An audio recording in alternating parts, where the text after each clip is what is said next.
So I've been thinking about this all day. I think I'm officially done tuning my Boom Vader, that is, my 212 swap Boom Vader, my Gen 2 Honda Grom Clone. Swapped in a ZS212 with a 4-valve head a while back.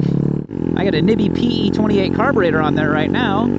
Rocking a 40 Pilot Jet. I had a 120 main in here during the last test we did. And I gotta hand it to you guys in the comment section. You gave me some pretty good advice. You guys recommended bumping up the main jet one more time. I did. We're at a 125 right now.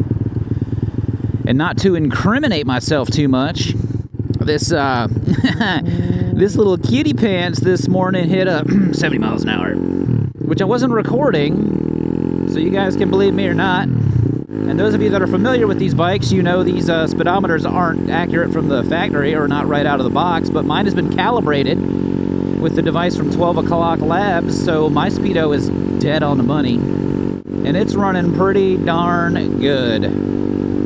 Some of that speed, though, I will account for a little bit of lack of maintenance on my part, you know, because I checked my tire pressure for the first time in a little while. The rear is about 27, which the Chinese tires on this bike, cold pressure max is like 33 psi. They usually put about 32 in them. So 27 on the rear is not too bad. The front, we were down to like 12.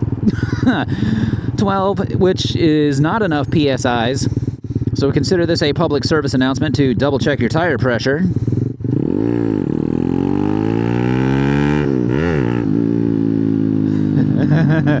But she does pretty good, I think. So I pulled the plug earlier today because I kind of wanted to see how we were doing with that 125 main jet. And I would include a video of it here, but it looked the same as it did with the 120. Which I'm mildly annoyed because it didn't give me anything to go off of. You know, I was expecting, you know, a slightly browner, ceramic part of the old plug there. And it just looks the same. The thing is, though, this bike's running fantastic. It pulls really good.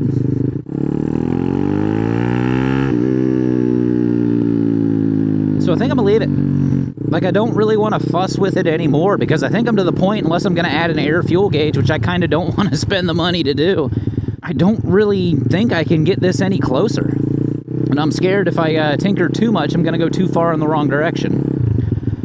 And then I'm going to end up super rich, and then I'm just going to end up going back and forth, and I want to enjoy the machine. Because I think it's ready. I think it's ready for, like, the official speed runs, which I'm not talking about doing anything crazy. I do kind of want to see how fast it'll go with this 17-tooth front sprocket. I'm sorry, 16-tooth front sprocket to see if I want to go to a 17-tooth. Which I know it's not a huge difference. It'll stretch this out for top speed a little more, but I kind of like how it's pulling with the 16. So I'm not even sure I want to fuss with that too much, because knowing that this bike can do 70 miles an hour is good enough for me, because I don't plan on riding this thing 70-ish miles an hour all the freaking time. She's going to be hanging out closer to like 50, 55. Which she gets there fairly decent. That wasn't 55, but you know what I mean. And what stinks is we just missed this light, but since we're not a little 125cc engine anymore, we're going to pull out on the big road here, which is usually what I would avoid. But I know what this is doing now, and I feel pretty good about it. Plus, we're not going very far. We're only going up to like the next light anyway.